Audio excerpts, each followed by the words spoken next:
Hello, everybody. Welcome into Sports by GSMC Podcast Network. I am your host, Jeremy Lapidus. Today is Tuesday, October 8th. It is a huge day in the world of sports. We had our first coach being fired in the NFL. We had a crazy Monday Night Football game. Obviously, it is Tuesday. We'll be going over our rankings, that being the NFL Power Rankings, as well as the NCAA Top 25, and the NHL tipped off today. The NHL had its first game, started about 30 minutes ago. We're going to break down their playoffs, who I have making it, who I have winning the Stanley Cup, and much more at the end. But before we get into any of that, remember, if you would like to be an even bigger part of the show than you already are, all you need to do is go to gsmcpodcast.net. Or if you are on YouTube, you can use that super chat feature. If you do either of those two things, a message should pop up on the bottom of the screen for you, me, and everybody else around the world to see. If you do have a burning question about sports, anything at all that you would like to ask, go ahead and throw that in the comments. Throw it in the chat. I will get to it as soon as I possibly can. I appreciate everybody so much for sticking around, talking some sports with me here on a beautiful Tuesday, October 8th. But like I was saying, we are going to get into our first segment here.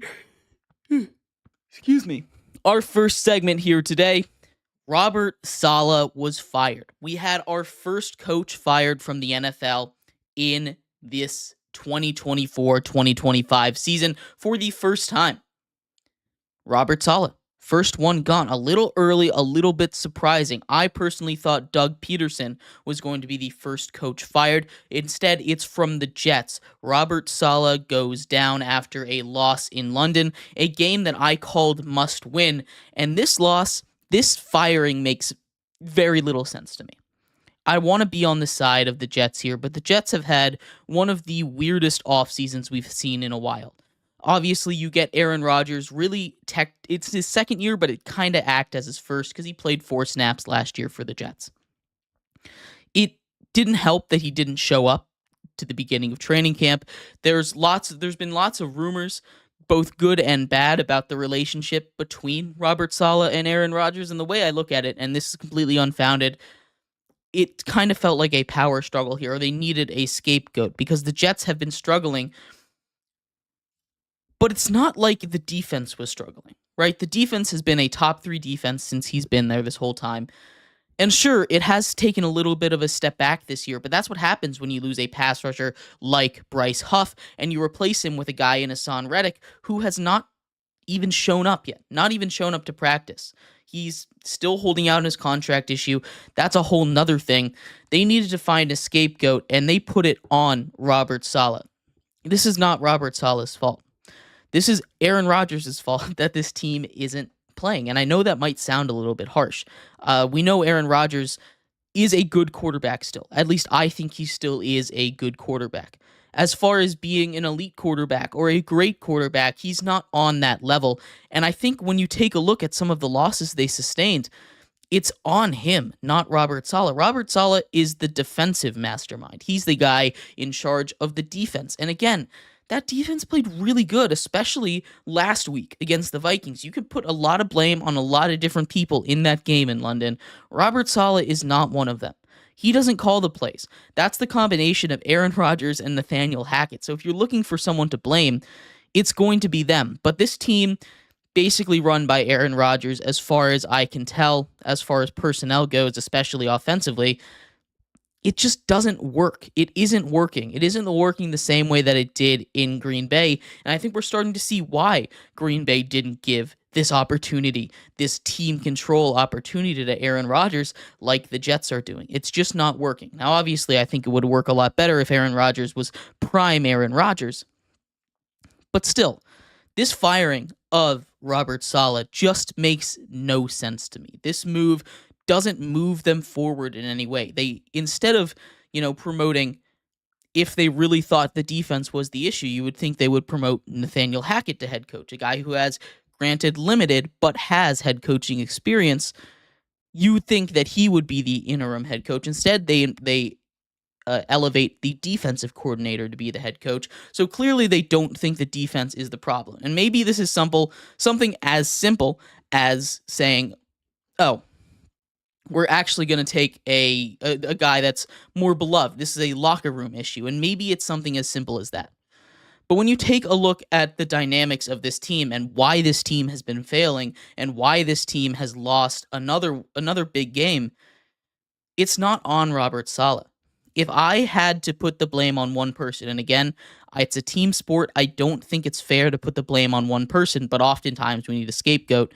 This comes down to the offense. This comes down to Aaron Rodgers making boneheaded decisions, throwing bad interceptions, not playing up to what the Jets expected him to be. This is not on Robert Salah, and it doesn't make any sense to me why he was the one that got fired for this, especially ahead of a huge divisional matchup. I didn't expect him to make it through this season after the way they started, but being fired mid-season doesn't make a lot of sense to me. I still think Robert Salah is a good coach. He'll go get a defensive coordinator job somewhere with some defense that needs it, maybe even this season. I've heard Colts fans clamoring to go and replace their defensive coordinator with him. I'm sure a lot of defenses would love to have him at the helm after what he's done in New York. It's a tough move. They needed to find someone to blame. It just feels like a lateral move. It doesn't feel like this is going to make their team better. You know, usually when you fire a coach, you're like, okay, that makes sense. This is one of the first times I can remember that a mid-season coach firing, I'm thinking, that was unnecessary. That didn't need to happen, at least not yet. Let me know what you think, though. Getting to Monday Night Football. The Saints came into Arrowhead, a game that, much like the Jets in London, they desperately needed to win. Started off 2-0, one of the hottest teams in football, put up 91 points on two defenses that are turning out to be not that good. The Cowboys and the Panthers, of course. Derek Carr comes out, and he hasn't played his best football since the first couple of weeks. That offense hasn't looked the same since the first couple of weeks, and they got absolutely dominated. It doesn't look like that on the scoreboard, a 10-point loss, or a 13-point loss, excuse me. It doesn't look like they got completely dominated on the scoreboard, but if you were watching that game, if you were paying attention to anything outside of just the box score, you can see the Chiefs absolutely dominated them. They were going up and down the field on the Saints on every single drive. I think out of their 10 possessions, they got into the red zone on like 7 of them. That's ridiculous. The difference is the Saints were, I guess the Saints were able to stop them. I think I put this more on the Chiefs offense not being able to be effective in the red zone. Only scoring 1 touchdown or 2 touchdowns in the red zone out of 7 attempts. That's not a good sign right there. There's plenty of different reasons why the Saints lost this game, but their defense played great football. They pick off Patrick Mahomes in the end zone. They were able to do a whole bend but not break. If their offense was able to get anything going, if their run game, which struggled a lot, obviously they weren't going to get a lot going against Chris Jones in that defensive front, a defensive front that, especially with that linebacker core, has been incredible all season long against the run. It's not an easy team to beat. They've been relying on their defense. The Chiefs obviously had a lot of issues, but the Saints let Juju Smith-Schuster go for over 100 yards on them. That hasn't happened in 2 years. 2 years since Juju went over 100 yards, and he did that against the Saints. Chris Olave only had 1 catch for 4 yards in this game. That is ridiculous usage. He is supposed to be your number 1. Rashid Shaheed is a good wide receiver. He's not a wide receiver 1. He's a deep threat, and when he was in trouble, Derek Carr was just chucking up prayers to him. Doesn't work. This is a good Chiefs defense. There were no refs bailing out the Chiefs. There were a couple of calls that maybe you could say, oh, maybe only the Chiefs get that, but it wasn't a point where it didn't matter in this game, right? This is a Chiefs team that just, again, I talk about it every single week, and we'll talk about it again when we get to our power rankings in the next couple of segments. But the Chiefs just keep winning football games, and they keep finding different ways to win football games. We saw Mahomes throw for over 300 yards for the first time this season. He'd been struggling all season long. Kelsey had his first really good game of the year. Didn't get into the end zone. Patrick Mahomes wasn't able to throw a touchdown, but they both put up their first really good game of the season. And that's really encouraging to see. Now, when we were previewing Monday Night Football yesterday, we went over the Chiefs' schedule, and I pointed out about 3 games that I think these Chiefs can lose. Obviously, division games always can be a toss-up, though with the Chiefs, they've been pretty much dominant against their division since Mahomes got there, only losing once or twice to teams like the Broncos last year and the Chargers a couple of times with Phillip Rivers at the helm. And the Raiders one time, a couple of years ago too. But these division games, outside of those kind of 50-50 toss-up division games, there's only 3 games that are penciled in on this schedule that I think is even in question for the Chiefs to lose. They play the 49ers, they play the Texans, and they play the 49ers, they play the Texans, and they play the Bills. Play the Steelers. I don't think the Steelers, especially after what we saw on Sunday Night Football, that's not going to give them much of a chance. But with just 2 undefeated teams left in the NFL, the Chiefs have a really good chance to run the table here, and that is a scary thought. When you take a look at what this team has, it's very similar to last season. They don't have the offensive weapons. Rashee Rice likely done for the year. That came out last night. I don't quite know what's gonna happen here. I don't quite know what exactly is going on with the Chiefs, why they can't lose a game, but it's impressive. Like I said, winning is a skill in and of itself, and they have seemed to master it, even if it's ugly. They still haven't played a complete game. Waiting for that to happen. The Saints did good. The Saints did a good job in the red zone. But outside of that red zone defense, they were atrocious. They got absolutely destroyed. This game was a lot closer on paper than it was when you watched it. And it's still a 13-point game. The Chiefs could have scored about 70 points on them this time. But they didn't. They settled for too many field goals. But let me know what you thought of this game. I thought it was kind of I thought it was really disappointing for the Saints. The Chiefs, they're showing signs of improvement every single week. They still haven't reached the peak of their powers. It's a little scary. They could go 17-0. We say that every year, but their schedule is so easy this year. It really is. But let me know what you think. I'd love to hear your thoughts on all of this. We're going to take a quick break here. When we come back, we are going to delve into our power rankings, starting in the NFL, ranking spots 32 to 17. So stick around for that. We'll be right back here on Sports by GSMC Podcast Network.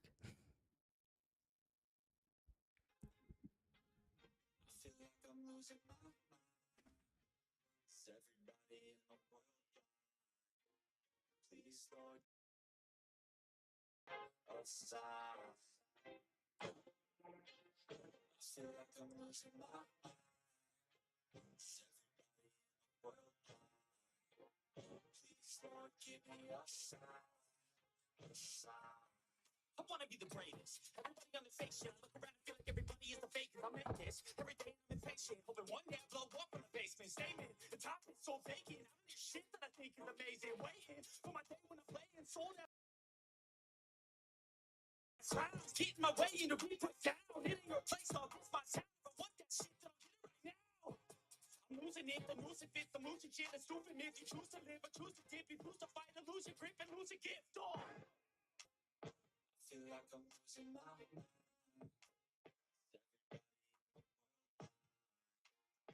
Please don't give me a sign.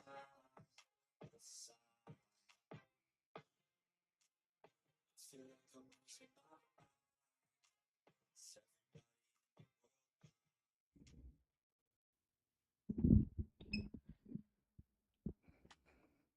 Welcome back to Sports by GSMC Podcast Network. I am your host, Jeremy Lapidus. Today is Tuesday, October 8th. If you were just tuning in, we just went over some of the bigger news from the NFL today. Robert Salah, the first head coach this season to get fired. The New York Jets let him go after a 2-3 start to the season and a disappointing loss across the pond in London.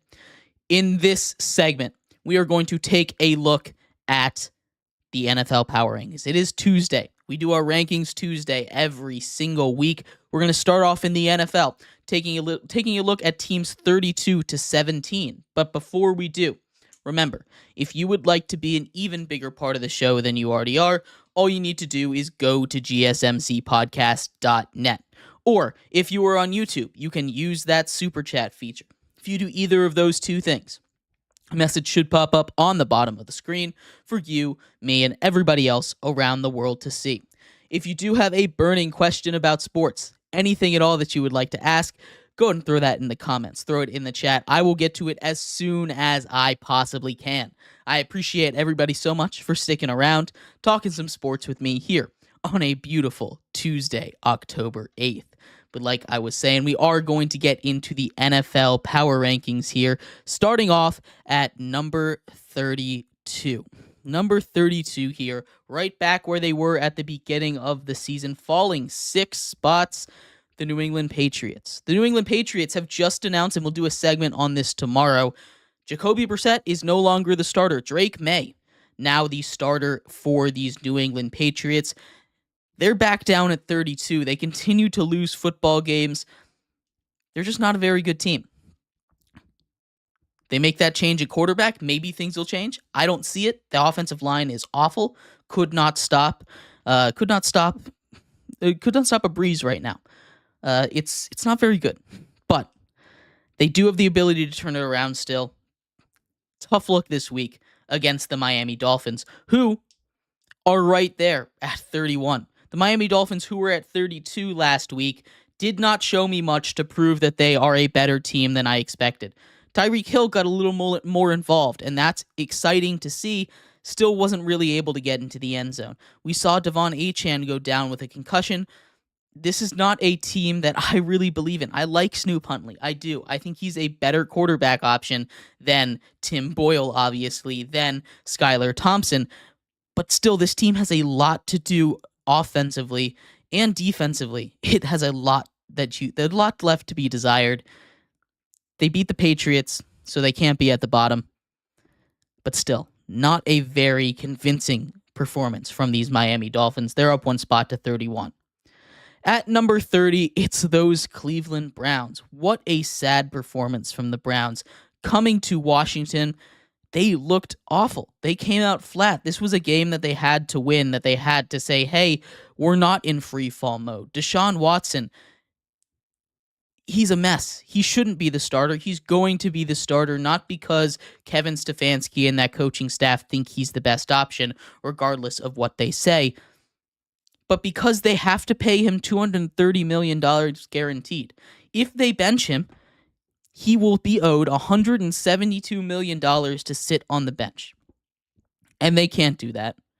They should do that for the good of their football team, but they can't do that. They cannot sit there and say, you know what? We're going to bench this guy because then the GM loses his job. Then Kevin Stefanski most likely loses his job. This Cleveland Brown defense hasn't been as good as we thought they were going to be either. The Browns are awful. They're down at number 30.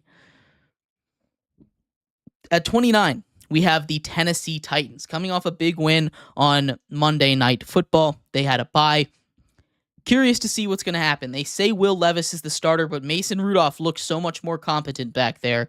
If Will Levis has another bad game, the cries are going to get loud, I think, for Mason Rudolph to start, especially in a division in the AFC South that's been so murky. They're still technically in it. If Mason Rudolph can win a couple games, maybe they should think about turning to him.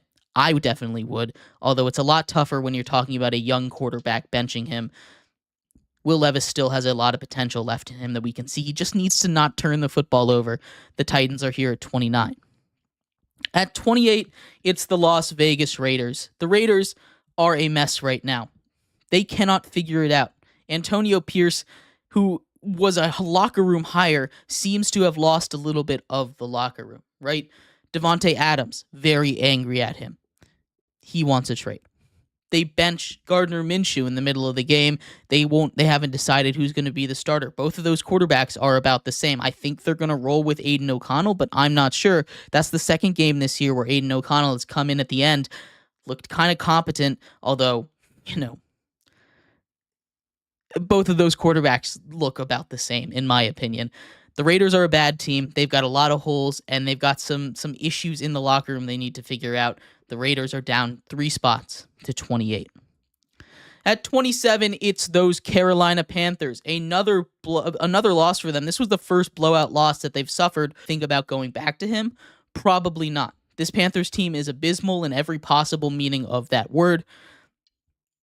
They need a lot of work. They really do. The Panthers have a lot of issues that they need to work on, and I think that they can get a little bit better, but this is a team that's fighting for a playoff spot. At 26, up 5 spots, are the Jacksonville Jaguars. The Jaguars get their first win of the season. They got nice unis on there. I like the unis they pulled out this week. Looked really good on them. That offense was humming. Trevor Lawrence played his second pretty good game in a row, and the Jaguars were able to get a win over a Colts team that has a pretty good offense. The defense leaves a little bit to be desired, but that offense under Joe Flacco played good football. The Jacksonville Jaguars just out-offensed them. Brian Thomas Jr. had a huge game, the rookie did. Over 100 yards and a touchdown. We saw Tank Bigsby get into the end zone. Trevor Lawrence looked really good, kind of like we expected him to. Maybe this is the start of a trend for them. Maybe the Jaguars can start to figure it out a little bit. I was very impressed by what I saw out of them, even though the Colts hadn't won in Duval in 10 years now. So they were just kind of keeping the trend going. But still, a really quality game out of Jacksonville and Trevor Lawrence. At 25, it's the New York Giants, another team that played a surprisingly really solid game. The New York Giants came in off of a tight loss to the Dallas Cowboys, a team that I saw some people rank in the top 10. We'll get to the Cowboys later, but a quick spoiler for you, the Cowboys definitely not in my top 10 here. The Giants coming into this game don't have their two top weapons on offense. And last year, that would have absolutely decimated them if they came into a game without Saquon Barkley. But no Malik Neighbors, no Devin Singletary, no problem. That offense controlled the ball. They held the ball for almost 40 minutes of game time. They didn't let the Seahawks get into the run game. Their defense played really good outside of a 101-yard fumble return that the Giants offense gave up. This team dominated that game. Time of possession. They controlled the ball. They held the ball. They were able to move the ball up and down the field methodically. They didn't turn the ball over, aside from, again, that fumble at the goal line. Tyrone Tracy rushed for over 120 yards. A day without Devin Singletary, he carved himself out a solid role. I think he might take over that backfield. He's got some explosiveness that Devin Singletary just doesn't seem to have right now. That was a huge game for the young rookie. We saw Wan'Dale Robinson and Darius Slayton kind of move the pass game, especially down the field with Darius Slayton. The Giants were able to push the ball. Play action was more involved. 30% play action. That's by far the highest that the Giants have played with. That is huge for them. Brian Daboll finally figured out a system that worked, and maybe it's just against the Seattle Seahawks, because that's kind of what the Lions did last week. But still, the Giants looked really, really good without some of their best offensive weapons. They're up 3 spots to 25. At 24, it's the Pittsburgh Steelers. Oh, how the mighty have fallen. Pittsburgh Steelers continue to fall, and they looked atrocious on Sunday Night Football. Their offense looked like it was from the 1940s. It really did. Justin Fields is a fine quarterback, but they did not get George Pickens involved. In fact, George Pickens was their best offensive weapon, was barely on the field. He has some issues with the coaching staff, obviously. Mike Tomlin, a more traditional kind of coach. You can't be acting like that. George Pickens needs to figure out how to play within the team, not be a diva, although the Steelers have seemed to have a problem with diva wide receivers pretty recently. The Steelers are a good team. That defense, really good. They give up that back-breaking touchdown down the stretch. The offense just isn't good enough. We've seen that time in, time out. The Steelers are a good team, but when I can't trust an offense to move the ball, I just can't trust them to win football games, regardless of how good that defense is when they come to playing good teams. Russell Wilson is supposed to be active next week. There's going to be real quarterback controversy again.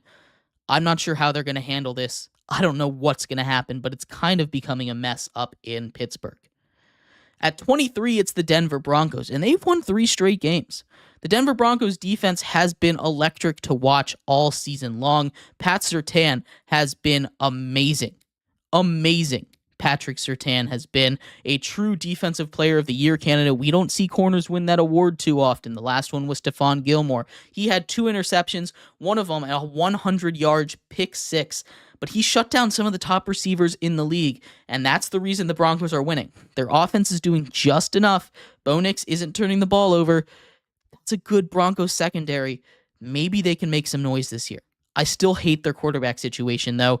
Broncos up 4 spots to 27, to 24, 23. Excuse me, I can't read right now. At 22, it's the Los Angeles Chargers. We had our first patch of bye weeks. The Los Angeles Chargers, one of those teams on the bye. They get a big game this week against the last team that we just talked about, the Denver Broncos. Battle for that second place spot in that division right now. This is a huge game for both of these teams. This is going to be a battle of mindsets, right? Jim Harbaugh brings his rushing offense. The strength of that defense for the Denver Broncos is going to be Pat Surtain and the secondary. It's going to be an interesting game. I think the Chargers are a team that, if they get a lead, are really tough to go against. And I think when it comes to this game between 22 and 23, it's going to be a battle of who gets that first big lead. But we'll see. The Chargers coming off a bye. I don't love this team because they can't play from behind, but still, this is a solid team that on a good day could compete with just about anybody, and they've showed that with their game against the Chiefs. At 21, it's the New Orleans Saints. I talked about it in the last segment when we were breaking down the Monday Night Football game. They looked awful on all phases of the game. Special teams, they missed an extra point that would have brought the game just that much closer. On offense, they could not really move the ball downfield. The offensive line struggled to block a lot of the Chiefs a lot of the time in this game, and they couldn't get the run game going. The defense between the 20s was awful. It was so bad. They hunkered down once they got to the red zone, but still, you can't be giving up every single drive to the red zone. That's how your offense doesn't get the ball. That's how you fall behind in these games, and that's how, if your offense doesn't play perfect football, like they haven't been since week 2, you see why the Saints are losing games. The Saints down 6 spots to 21. At number 20, it's the Cincinnati Bengals. I know they take a loss, and I know what we talked about this team was the same issues that showed up against the Ravens. The defense, awful. The offense, amazing. It happens every single week. I still think they're better than these last couple teams. They're up 3 spots because that offense is so good. If that offense wasn't one of the best offensive units in the league, they would be down here probably around 30. But that offense is propelling them up. That defense needs to improve any means necessary. Maybe they go get Robert Salah right now, hire him as defensive coordinator. Maybe that'll fix it a little bit. But still, this Bengals team is not going to pull off their magic. I thought they were going to do it. You know, after 4 weeks, the Bengals finally wake up. I don't think it's going to be enough this year. I really don't. That defense is too bad. At number 19, it's the New York Jets. The New York Jets, who just lost Robert Salah. We talked all about the Jets and what happened in London in the last segment a little bit, but Aaron Rodgers threw 3 really bad interceptions, 1 to seal the game, 1 a pick 6. That Jets defense is playing really good football. They didn't give up too many points against the Vikings. They didn't let Sam Darnold throw a touchdown. They intercepted him. They did everything they needed to do, but the offense has not been able to step up. This is just like last year's Jets. The offense is marginally better, but still, it feels worse because the Jets didn't have expectations last year. Now they do. That's why Robert Salah got fired. But the Jets need to step it up. They're down 6 spots to number 19. At number 18, it's the Indianapolis Colts. The Indianapolis Colts, led by Joe Flacco, barely lose to those Jacksonville Jaguars with their throwback uniforms. This was a good game, good fun game to watch. Anthony Richardson should come back this week. If not, Joe Flacco's done a really solid job. I think the Colts are about the same team with or without them, especially on a good Anthony Richardson day. You get a team that's near unstoppable. On a bad Anthony Richardson day, obviously we talked about the bipolarness of this Colts team. Still, though, This is a good Colts team that can compete with just about anyone. Not will, but can. They're down here right around the middle of the league at 18. At 17, it is the Los Angeles Rams. The Los Angeles Rams, I mean, they're a good team. Kyron Williams continues to find the end zone. Matthew Stafford continues to play good football. That defense isn't quite good enough, but still, this is a good football team. It's a team that if it was more healthy, I think would cause a lot of problems, and they're starting to get healthier. They still don't have their top offensive weapons, but they're starting to get a little healthier on the line, starting to get a little healthier defensively. They're going to start to cause some issues. They might not be a playoff team, but they're going to be one of those home wrecker teams. We're going to take a quick break there, though, here. When we come back, we're going to finish up the NFL Power Rankings, go 16-1. So make sure you stick around for that. We'll be right back here on Sports by GSMC Podcast Network.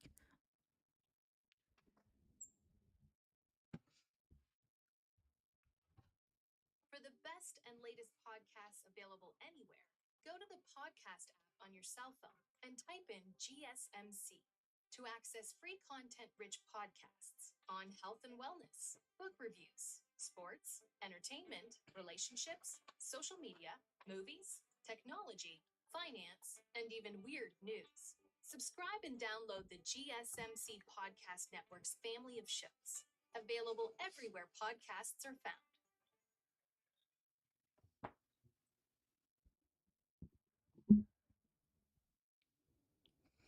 Welcome back to Sports by GSMC Podcast Network. I'm your host, Jeremy Lapidus. Today is Tuesday, October 7th. If you are just tuning in, we just finished going over the first half of the NFL Power Rankings, teams 32-17.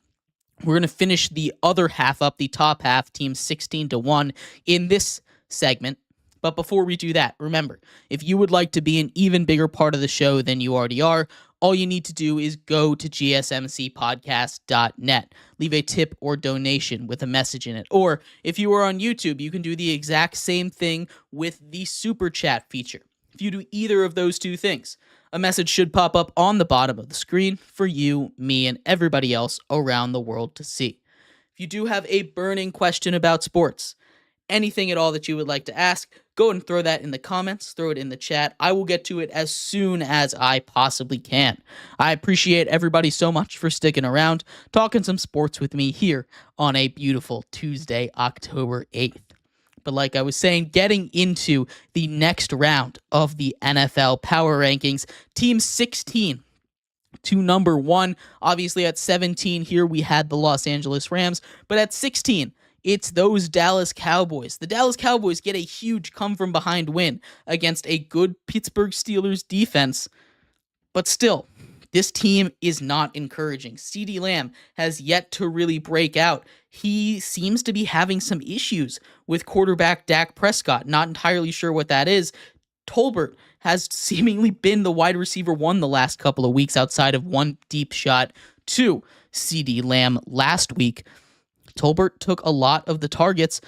Jake Ferguson playing a big role in this offense. This team is slowly improving. That defense is not getting much better, and I chalk it up to bad Pittsburgh offense that they only scored 17 points rather than good Cowboys defense. Also, Dak made a lot of really bad decisions, bad interceptions, fumbles. That team is still not a good football team. I saw people then putting the Cowboys up in the top 10. I thought that was ridiculous. At number 15, it's the Seattle Seahawks. The Seahawks take a brutal loss to the New York Giants right after getting punched in the mouth by the Detroit Lions. We saw Jared Goff go 18 for 18, and I think maybe teams have started to figure them out. Play action seems to work well on their defense. Seahawks, who started 3-0, now at 3-2. They need to regroup, and they need to regroup fast. This is a good Seahawks team. But if a team has figured out their defense and how to beat them, they need to adjust to that right now, because every single team has seen the Lions and the Giants do it twice in a row. They're going to start to do the same thing. Seahawks down 6 spots to number 15. At number 14, it's the Arizona Cardinals. A massive win for the Cardinals on the road in Santa Clara. A massive division victory, come from behind. They wouldn't have won if the 49ers hadn't lost their kicker halfway through the game, but still, positives for this team. They hung tough with the 49ers. Their defense, that had been so bad all season long, really stepped up against a good team and was able to hold down the fort until the offense was able to come all the way back at the end of the game. Kyler Murray looked really good, not just with his arms, but with his legs. James Conner continues to put up huge numbers on the ground. This is a good Cardinals offense. Their defense just needs to play like this every single week, and they can compete with just about anyone. Now, that's a big ask for a Cardinals defense that isn't supremely talented, but still, there are these weeks where they come out and they play really good football. If they can do this every week, they could beat just about anyone. The issue is they don't. Cardinals up 3 spots to 14. At 13, it's the Chicago Bears, the biggest risers. Biggest risers of the week. The Chicago Bears up 7 spots from number 20 to number 13. The Chicago Bears, Caleb Williams, has continued to look better every single week. That defense has been awesome all year long. I cannot wait until they hit their true potential. If that's ever going to happen this season, the Rookie of the Year race is going to be fun down the stretch if Jaden Daniels starts to slow down even at all, because Caleb Williams is playing really good football now. 300 yards, 2 touchdowns, not much more you can ask from him. Him and DJ Moore have started to find a connection. This is a good Bears team. Maybe not this year, but next year they're going to be a problem. At number 12, we have the Philadelphia Eagles. On a bye, they stay where they were at number 12. A couple of teams move up and down around them, but still, not much has changed. Same issue as last week. We need to see if Jalen Hurts can turn down his turnover problem. If he's able to do that, this is going to be an Eagles team that is one of the best in football. They'd be a top 5 team in the league. If they can't, they're going to drop down to around 20 because these turnovers are killing them. We'll see if they've been able to turn that around this week. At 11, we have the Tampa Bay Buccaneers. A tough loss, a brutal loss for them. Still, they played a good game. We saw that Baker Mayfield-Mike Evans connection. 2 touchdowns. That's what we want to see. They're going to beat a lot of teams if those 2 guys are playing the kind of football we know they can play. We'll see what happens for the rest of the year. But still, I cannot wait for another Falcons-Buccaneers matchup. That is going to be a huge one in Week 8. Bucs are down a couple of spots to number 11. At number 10, it's those Atlanta Falcons. A massive game from Kirk Cousins. 509 yards out of that guy. A huge career game for him exactly when they needed it. This was a massive game for the division. I just kind of glossed over it with the Tampa Bay Buccaneers. But this was a game to basically decide who was going to be the big guy in the division. It's the Atlanta Falcons. They stepped up when they needed to. Kirk Cousins finally connected with his weapons. Kyle Pitts had a good game. Drake London had a good game. Of course, Kirk Cousins had a good game. Kadarius Hodge scored that touchdown. Darnell Mooney had 2 touchdowns of his own. This was a really great game by the Atlanta Falcons. Their defense stepped it up at the end as well. Obviously, still room to improve, but they've continuously improved since week 1. The Atlanta Falcons up 4 spots to number 10. Getting further into our top 10 here, it's the Buffalo Bills. They fall 3 spots to number 9. The Buffalo Bills do. The Buffalo Bills, after a tough loss to the Texans, a good team. Those were both really good teams, and I didn't want to punish the Bills too much, but they've kind of lost what they had. Von Miller got suspended. Their defense hasn't been able to play the same way. Josh Allen didn't look really good. 10 for 31 is ridiculous. You cannot have that happen. That can't be the thing that happens when they don't have Khalil Shakir. This is still a very good Bills team, and I still think they can find a way to turn it around. But for now, they're in danger of falling out of the top 10. The Bills are down 3 spots to number 9. At number 8, it's the Washington Commanders. And I told you last week, if Jaden Daniels did it again, I'd be on the hype train. And he did it again. Jaden Daniels, I'm officially on the hype train. The Washington Commanders can compete with just about anyone right now. They are that good of a football team. They're here at 8 after trouncing the Browns. Their defense played great. Frankie Louvu has been awesome for this team. Bobby Wagner having a good season. Jeremy Chin in the back end. This is not just Jaden Daniels doing his thing. That Commanders defense under Dan Quinn has turned it completely around. I'm so excited to see what happens with this Washington Commanders team. This is a fun team to watch. They're up 3 spots to number 8. At number 7, it's the San Francisco 49ers. Another loss for them. They fall below 500, 2-3 on the year. They're down 3 spots here. This is not a good look for the San Francisco 49ers team. Brock Purdy playing fine football. He's just not playing fast football like they've been doing for a little while. The loss of Christian McCaffrey, I think, is starting to be felt a little bit. That defense is still pretty good. You lose your kicker, you lose this game. That sucks, and it sucks that that happens. I think more NFL teams should have an emergency kicker rostered. I know that's a little bit of a weird thing to do because you need those roster spots for a lot of other things, but maybe like the emergency quarterback, you have an emergency kicker. I don't know. Maybe that's going a little too far for offenses. But we've seen a couple of teams lose now because they don't have a kicker, and maybe that's just part of the game. But still, San Francisco 49ers down to number 7. At number 6, it's the Houston Texans. A huge win over the Buffalo Bills. They didn't look their best. They lose Nico Collins. He's week to week with a hamstring. I don't know when he'll be back. Hamstrings can be a no-week injury. They can be a 5-week injury. They could be lingering for the whole year. I'm not sure what's going to happen, but Stephon Diggs, CJ Stroud, Tank Dell, the running game got going a little bit with Cam Akers. Once we get to see Joe Mixon come back, that team is going to go off to the races again. They like to build off the run game. This is a good Houston Texans team. They beat a good Buffalo Bills team. They almost blew it, and that scares me a little bit, so I only moved them up 1, but still a great week for the Houston Texans. At number 5, the Green Bay Packers. They beat, again, a good Rams team. Jordan Love gets his first win of the season. Tucker Kraft, 2 touchdowns. Who would have penciled that in? I know not me. This is a really good Packers team. Xavier McKinney gets another interception. He's got 1 interception in every single week of the NFL season. That's insane. That's not normal things to do. He's been a ball hawk. He's been awesome. The Packers are a really, really good team, and they are a real threat in the NFC. The 3 best teams in the NFC all come from the NFC North. It's crazy. That is insane to say. But that's where we're standing right now. And that is a really fun predicament to have. Packers in the top 5 for the first time this season, up 3 spots.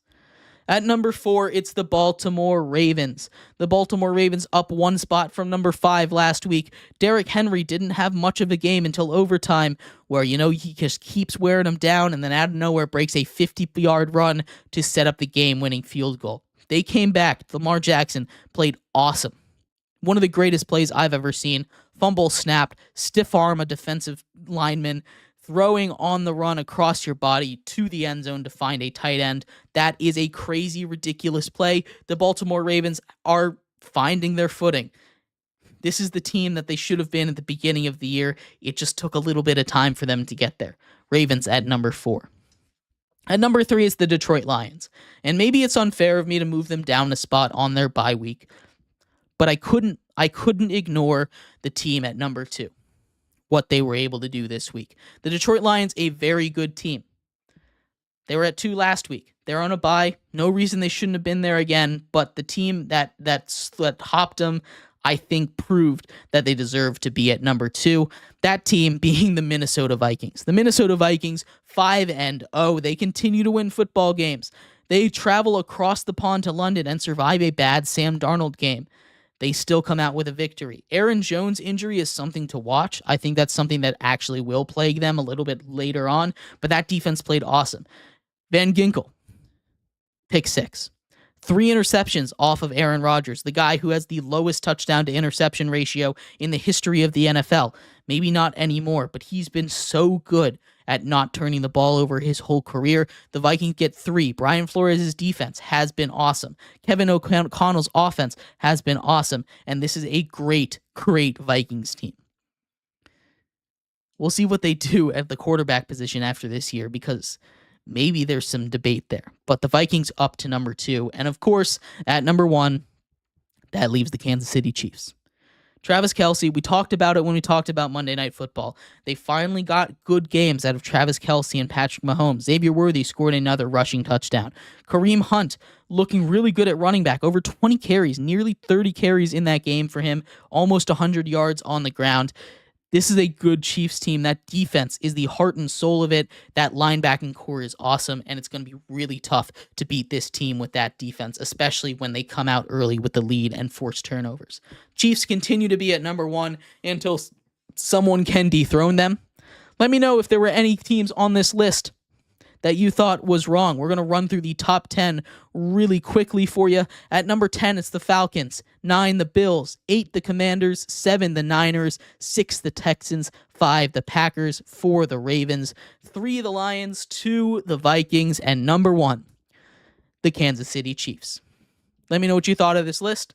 Love to hear your thoughts on it. We're going to take a quick break here. When we come back, we will be taking a look at the NCAA Top 25, as well as the Group of 5 Top 5. So stick around for that. We'll be right back here on Sports by GSMC Podcast Network.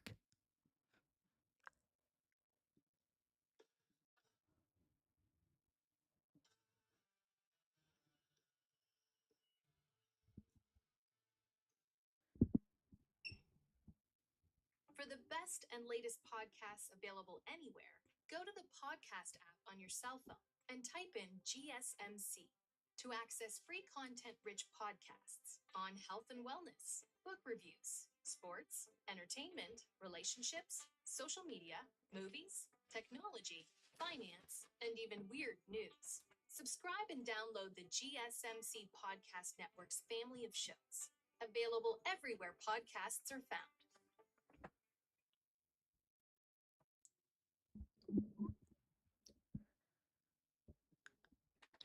Welcome back to Sports by GSMC Podcast Network. I am your host, Jeremy Lapidus. Today is Tuesday, October 8th. If you were just tuning in, we just finished going over the NFL Power Rankings. In this segment, we're continuing our rankings talking about the NCAA College Football Top 25. My top 25 here for you. Crazy week.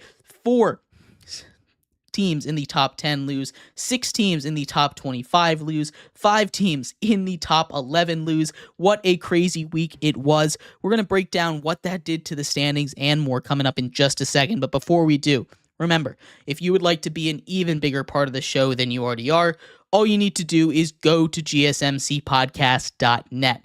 Leave a tip or donation with a message in it. Or if you are on YouTube, you can use that super chat feature. If you do either of those two things, a message should pop up on the bottom of the screen for you, me, and everybody else around the world to see.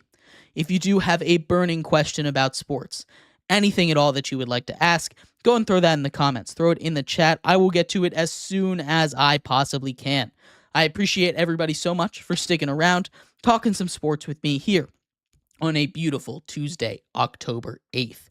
But like I was saying, we are going to get into the NCAA Top 25. But before we do, of course, we do this every week with the Group of 5 having a playoff team, an auto bid. We do the G5T5, the Group of 5 Top 5. It's basically the same as last week, except one team has fallen off the rankings. 2 teams on this ranking from last week took a loss, that being UNLV and James Madison University. JMU off of the list after a brutal loss for them, losing by 2 points to University Louisiana Monroe.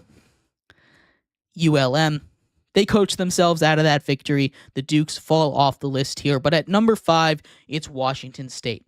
They took a tough loss to Boise State a little while ago, but that's a really good football team. I don't blame them too much for that. Washington State at number 5. Then we have the 2 service academies, Army and Navy, at number 4 and number 3. There's a scenario here where they play for the playoffs and then play Army-Navy week and then potentially play one more time in the playoffs. That would be a crazy scenario, but still, this would be a fun matchup. At number 2, it's UNLV. They took a tough loss to Syracuse in overtime, but they look so much better with Haj Malik Williams at quarterback. This is just a good UNLV team. Their defense played really solid against a good Syracuse Orange team. And at number 1, it's Boise State. Heisman frontrunner Ashton Genty. This team deserves more respect than it's getting. This is a really, really good Boise State team, and I think they've all, as long as 25, it's SMU. The SMU Mustangs get a huge win over number 22 Louisville. Louisville gets their second straight loss for this season. SMU has been playing great football. They lose week 1, but after that, they locked in and they've been playing great. That offense is off the chart. The offense continues to fight. But so could a lot of offensive football. 4, we have the Illinois Fighting Illini. Illinois coming off of another good game. They're up 1 spot here. Illinois just continues to win football games. They've been challenged a lot this year, but their offense and their defense have taken a huge step up. They're in that second tier of the Big Ten looking to make a jump up. They've got a tough schedule coming up, including one against a couple of really good Big Ten teams like Nebraska and so we'll see what happens next. At 23, it's Utah. They had a bye week this week, but still, we all knew they were, right? Without Cam Rising, they're just not the same team. They need Cam Rising on the radar, and that kind of is unacceptable, I think. This is a team that should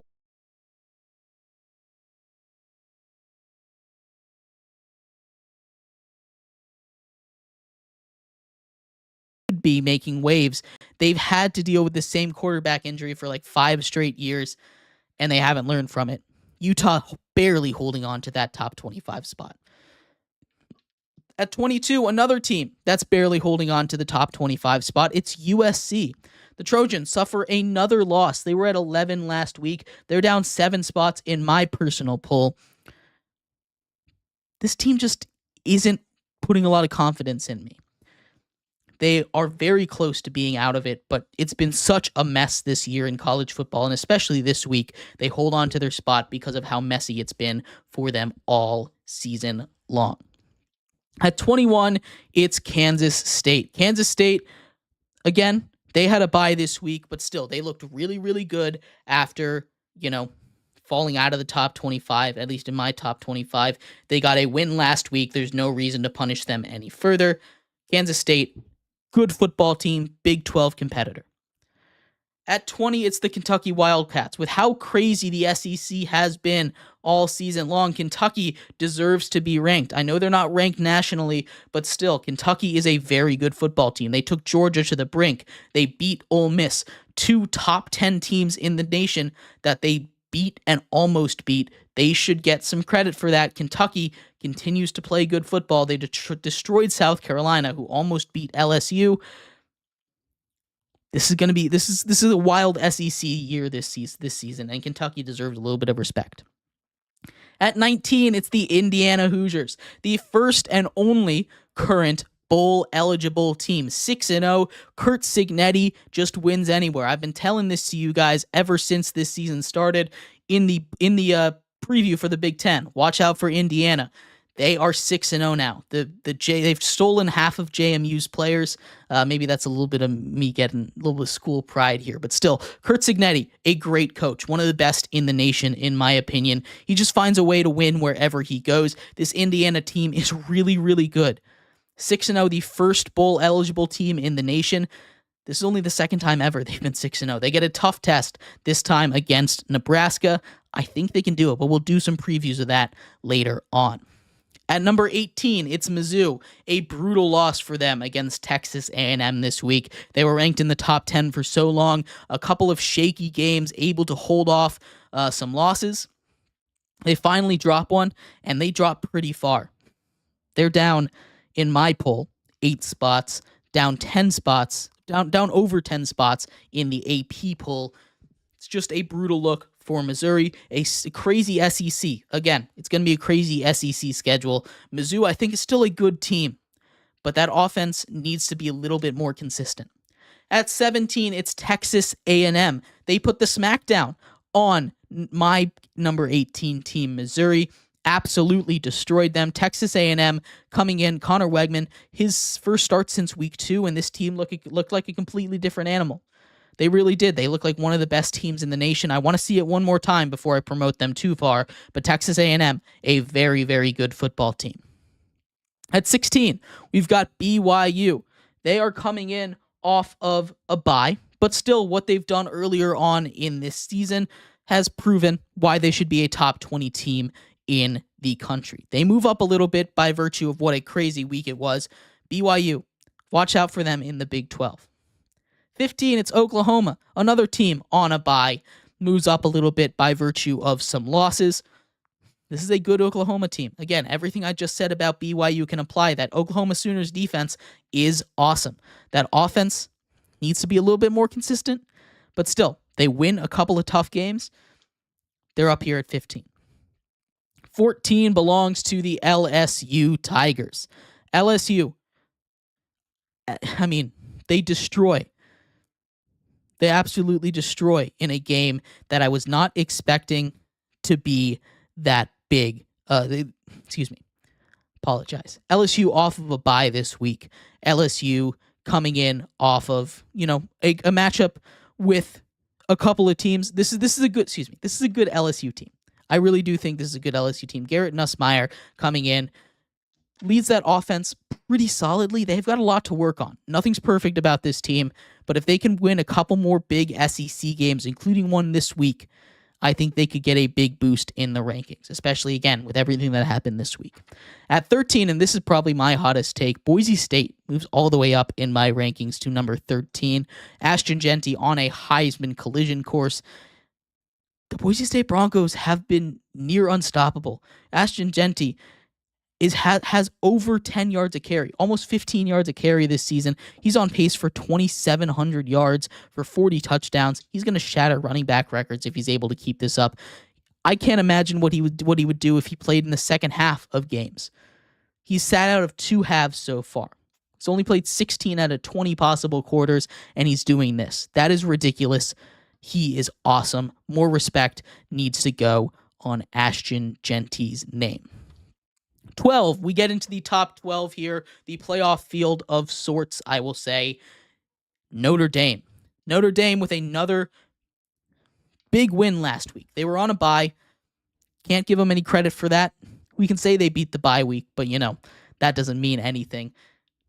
They benefit from a lot of teams losing, yet again. I want to see it. That loss to Northern Illinois is a little concerning, but still, they've looked really good every single week outside of that.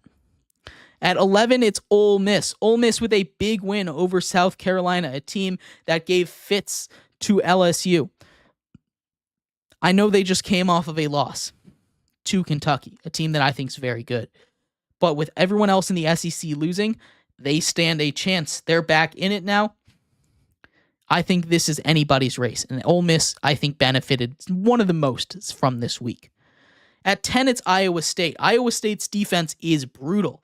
Iowa State's offense is doing just enough, and they are clearly, in my opinion, a top 10 team and the best team in the Big 12. I think they're almost a lock to win the Big 12 as long as Cam Rising doesn't come back. This is a really good Iowa State team. They're in my top 10. At 9 goes Tennessee. They took a brutal loss to the Razorbacks here, to the Arkansas Razorbacks. This is a really good. This is a team in Arkansas that I think doesn't get enough credit. Right? I talk about it a lot. I think it's chaos incarnate whenever they step on the field. They kind of turn the football into chaos ball, and Tennessee wasn't able to deal with that. They've still got a young team, a young quarterback. This is a good team. They're hanging on to the top 10. I need to see them do it against an SEC opponent. They're in danger of falling a little bit, though. At 8, it's Clemson. And outside of that loss to Georgia, they have looked near unstoppable. Clemson, absolutely dominant. Frontrunners in the ACC with Miami. Miami had a couple of close calls in a row. It's going to be fun, the battle between those two when they finally match up. At 7, it's Georgia. Georgia played good football against Auburn. It wasn't great football. It wasn't Georgia coming off of a lost football, but still, good football. lot better week than a lot of their friends in the SEC, including the team at number 6, Alabama. Alabama loses to Vandy. That's insane. Not a sentence I ever thought I would be saying, but it happened. Alabama loses. They're down to 6. Georgia, I think, could be ahead of them, but I'm respecting that head-to-head for now. That might change later on with, the rest of the schedule. But this is going to be a fun battle down the stretch in the SEC. At 5, it's Penn State. Penn State, the Nittany Lions, a really, really solid win over UCLA. They didn't go out there and dominate, but also I don't think they went out there and tried their hardest. They didn't want to get anybody hurt. They escaped. A good win for them out west. Nittany Lions up. They benefit a lot from other teams losing. Number 5 team. I don't really feel like they're a number 5 team, but they beat everybody in front of them, and that counts for something. At 4, it's Miami. They have survived 2 really close scares in ACC play. Cal, they had to come back from 25 this week. They survive a Hail Mary from Virginia Tech. That's 2 weeks in a row. They've been able to escape narrowly. I need to see more out of this Miami team because they're going to lose one of these soon, and it's going to absolutely plummet them. At 3, it's Oregon. We had a little bit of a early season struggle from this team, but they were able to bounce back. They've looked really good the last couple of weeks. They've played some solid teams. The tight game against Boise State has aged really well. Boise State is a good football team. Oregon, if they continue to play like this, are back to it. This is, again, what we expected. A massive, massive week this week between them and Ohio State. We'll see which one of those is really the best. We'll see which one of those really is the best. It's the first big battle for each of these teams, aside from Boise State for Oregon. At 2 is Ohio State. That matchup with Oregon this week is probably the biggest on the college football bill all season long. That is going to be the game to watch. It's going to determine a lot. It's probably going to determine the number 1 team in the country, barring something crazy. But Ohio State, for now, I have ranked ahead of Oregon, just because Oregon had that slow start. Ohio State looked really good against Iowa. Iowa's the best team they've had to play so far. They started off slow, but they were able to come on and turn it on in the second half. Will Howard's played good football for them. And at number 1, Texas back on top. They took a quick hiatus from the number 1 spot after Alabama took down Georgia. But Texas continues to be great. They had a bye this week. They get Quinn Ewers back. I think he's better than Arch Manning for now. Maybe he gets his name back in Heisman contention. But Texas is the best team in the nation. I've seen some people saying it's Ohio State. I understand that. But Ohio State hasn't had that key victory like Texas has. And I think for now, Texas remains the number 1 team in the nation.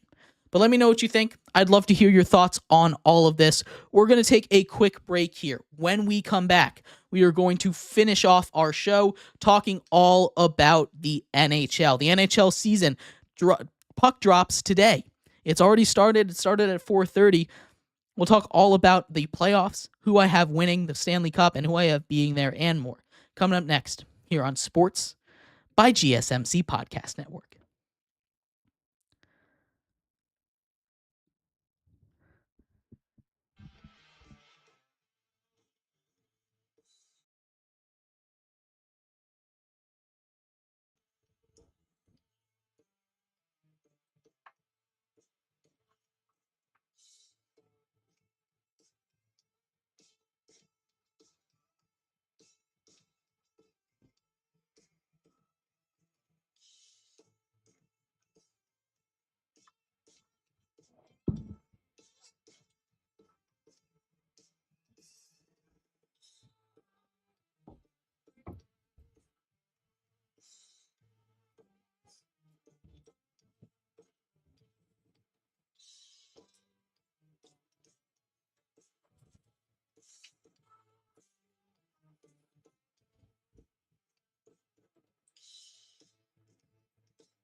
Welcome back to Sports by GSMC Podcast Network. I am your host, Jeremy Lapidus. Today is Tuesday, October 8th. If you are just tuning in, we just finished going over the NCAA Top 25.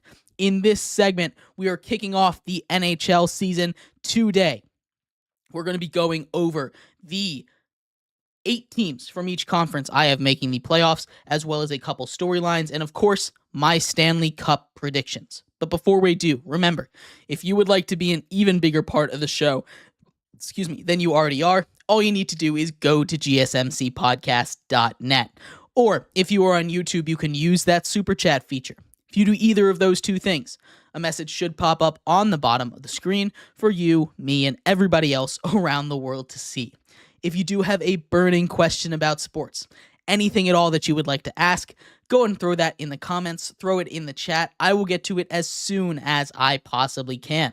I appreciate everybody so much for sticking around, talking some sports with me here on a beautiful Tuesday, October 8th. But like I was saying, getting into our 5th and final segment of the day, the NHL season has begun. Officially today, the Seattle Kraken kicked off the festivities earlier at about 4:30. This is going to be a fun hockey season. We broke down a lot of the Stanley Cup playoffs when we first started doing our show earlier on this year. Today, we're going to break down some playoff predictions. Coming out of the East, the way the playoff works, for those who don't know, top 3 teams from each division, and then 2 wild cards. So there's 2 divisions in each conference. Top 3 from each of those teams gets to make the playoffs, and then wild cards from the 2 teams with the highest points outside of the top division winners get in, and the 7 and 8, or the top 2 wild card seeds. So starting off in the Eastern Conference, we have the defending champions, Stanley Cup champions, 2-time straight champions of the East, the Florida Panthers, leading their Atlantic division, a division that kind of is cut and dry. You have Florida at the top, the Florida Panthers, the Toronto Maple Leafs, the Boston Bruins, and the Tampa Bay Lightning. Those teams are pretty cut and dry ahead of the rest of their teams in the division. But remember what I said, only 3 of them can make the playoffs guaranteed. Other teams in that division of note, Ottawa trades for a goaltender. They haven't had one in a while. They get Linus Ullmark from Boston, one of the top 2 goalies in that goalie tandem that's been so effective the last couple of seasons. He now plays for Ottawa. That should turn their season around pretty easily. They should be a much better team this year. The Buffalo Sabres, a team that we've been waiting to break out. Tage Thompson, one of the best young players in the league, kind of had a down year last year. I think this is a good Buffalo Sabres team. Those are teams to watch out for, but I don't think they sniff those top 4. Out of those 4, winning the division, I have the Florida Panthers, followed by the Toronto Maple Leafs, then the Boston Bruins. I do have Tampa Bay making a wild card spot. It's going to be really close, though. The Eastern Conference, kind of top-heavy. Getting to the Metropolitan Division, it's kind of similar there.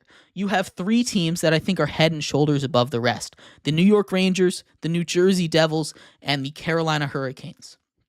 The Rangers, who made a deep run in the playoffs last year. Igor Shesterkin just turned down an 8-year, $11 million a year contract, which would have reset the goalie market. It would have reset the goalie market. That is a ridiculous thing for him to do. The Rangers, still a very good team.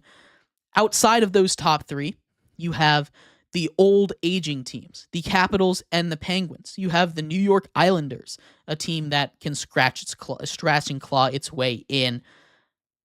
But those teams don't compare to those top 3. So very easily coming out of that division, it's going to be the New York Rangers, the New Jersey Devils, if they can stay healthy, and the Carolina Hurricanes.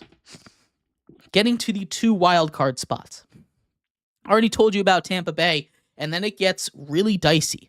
Are we going to put in a young team, a surprise team, like the Ottawa Senators, like the Buffalo Sabres? Are we going to put in a team that's old but coming off of its championship window, like the Capitals, like the Penguins? Or are we just going to put a consistently kind of boring team in the Islanders? There's a lot of options for that last wild card spot. I've gone back and forth on this. I'm leaning towards the Capitals. Alex Ovechkin is chasing that goal record. He only needs 42 to break it. I think he gets it done this season. I think he gets to 50 goals. Continues to be the most prolific goal scorer in the history of the league and officially cements it, even though I think he already is. I think the Caps get in off of that. They've made a couple of trades this offseason. Pierre-Luc Dubois comes in. They got rid of Darcy Kemper. I think this team is a little bit improved. I think Pierre-Luc Dubois has his first really good season since being drafted in the top 10. Going over to the Western Conference, their first division, you have a really, really good division. 5 of those teams, I think, can compete for a championship. You have Dallas. So you have the Dallas Stars, who might be the most complete team in the NHL. Jay Gottinger, one of the best goalies, one of the deepest forward cores and defense cores in the league in Dallas. Then you have Colorado, led by some of the most talented players. They don't really have a goalie, but they have guys like Cale Makar, Nathan MacKinnon. I can go on and on with this team. The Minnesota Wild, led by Kirill Kaprizov, Frederick Gustafsson at goalie. This is a team that has its flaws, but very good. The Winnipeg Jets, coming off of a Vezina winning season, goalie Connor Hellebuck, heart and soul of that team. The offense continues to improve. The defense, one of the best in the league. The Nashville Predators add Steven Stamkos to a team that desperately needed offense. They keep Yossi Saros around, one of the best young goaltenders in the league. This is a really good set of teams in that division over there in the West. I'm picking the Dallas Stars to win that division, followed by the Colorado Avalanche. The Wild are my surprise team to qualify in the top 3, and I think we'll get to the wild card in a little bit, but I think both of the wild cards come out of this division. The second division in the NHL here, we have a little bit more of what we saw in the East. A couple of teams that are much better than the rest. You have some of the worst teams in all of hockey in this division. The Ducks, the Sharks. I mean, it just doesn't look very good at the bottom of this division. But at the top, you have the Edmonton Oilers, a team that were this close to claiming the first cup for Canada in over 30 years. Connor McDavid came oh so close. He won the Conn Smythe Trophy, the MVP for the playoffs, after losing in Game 7. The Las Vegas Golden Knights won a cup 2 years ago now. This is a good team. They're not going to deal with any of that LTIR shenanigans because of how stacked the West is. Very, very good team. Jack Eichel, Mark Stone, Aiden Hill in goal. This is a good Vegas team. And the Vancouver Canucks. Who finally figured it out last year. Thatcher Demko, one of the better goalies in the league. Silos, who filled in very, very commendably in the playoffs against a really good Edmonton team. Ended up losing. But still, this is a really good Vancouver team that finally broke out. Outside of them, you have the Los Angeles Kings, and they're kind of a discount Walmart version of the Edmonton Oilers, in my opinion. I don't think it's going to be good enough this year. I think Vegas wins that division, followed by Edmonton and Vancouver. Then we get to the wild cards in the West. Like I said, I think 2 come out of the Dallas Stars division. I just don't think the Kings are going to be good enough. I think the Jets and the Predators get those last 2 wild card spots. But getting to the Stanley Cup predictions. Last year, of course, we saw Connor McDavid and the Edmonton Oilers lose in 7. What a dramatic comeback that was to even get it to 7 against Sergei Bobrovsky and the Florida Panthers. This year, I think, is going to be awesome. The Dallas Stars, I have been barking on a hill about because they are an incredible team. The Dallas Stars are. I think this is the year they make that run to the finals. And the New Jersey Devils, a team that 2 years ago made a deep run in the playoffs, got injured to all heck and back last season. Now they finally get a goalie. They get Jacob Markstrom. That's what they needed. If they can stay healthy this year, I think they make it out of the East. They're my pick. Dallas versus New Jersey, the Devils versus the Stars, and I'm taking the New Jersey Devils to win the Cup. I don't know why. I love this Stars team, but I think the Devils just have what they need. I think they're the best team in the NHL this year, and I think they're going to come out and prove that. Their young talent, their goalie situation finally figured out. That's been their biggest weakness. If they can stay healthy, again, that's a big if. It's a big if with everything, but I think they're my team to win the Stanley Cup this year. Let me know who you think's going to win the Stanley Cup, who you think's going to make the playoffs. I'd love to hear your thoughts on any of this, but thank you, everybody, so much for tuning in to today's show. You've been listening to Sports by GSMC Podcast Network. I have been your host, Jeremy Lapidus. We'll be back tomorrow with an NFL rookie report, talking about Drake May, doing an MLB playoff update, and much more. So make sure you tune in for that. I will see you same time, same place tomorrow. Have a good one. Bye-bye.